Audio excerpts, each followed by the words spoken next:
We're gonna go over the back squat a little bit. Simba's gonna help.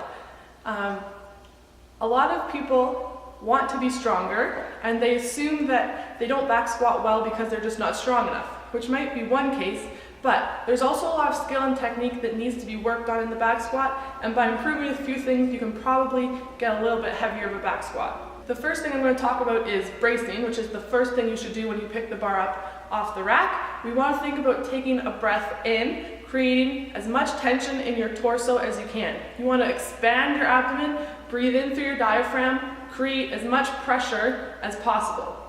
Think about making your stomach bigger. A lot of the time we'll tell people to take a breath in and brace, and they actually make their stomach smaller. So they'll be here, we'll say brace, they go. You don't want to do that. You don't want to make your abdomen smaller. We want to push our abdomen out and make it as big as possible. This drill with the kettlebell is a really good exercise to see whether or not you're able to brace correctly. You're going to lie on your back, place the kettlebell below your belly button, and breathe in. We want to see that kettlebell rise. If it drops, that means we're sucking in instead of pushing our stomach out.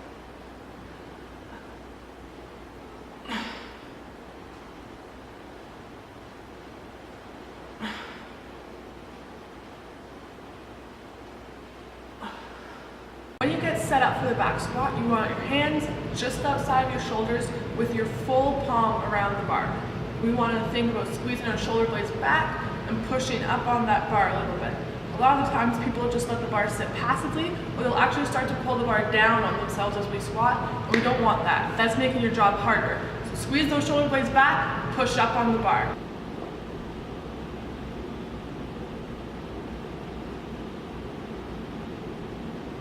The whole time you're squatting, you want to think about creating tension.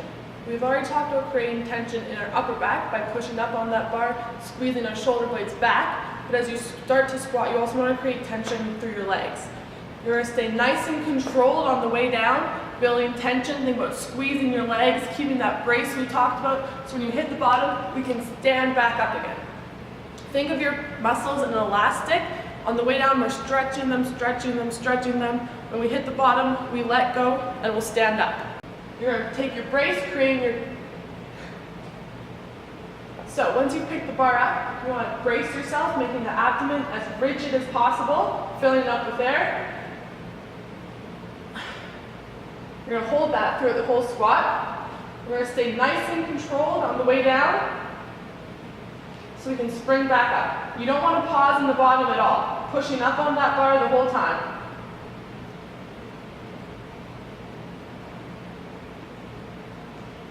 Back squatting is a skill that takes practice. People assume that because they can do an air squat, that will automatically transfer over into a back squat, but there's a lot of skill and nuance that takes place in a back squat that you need to practice.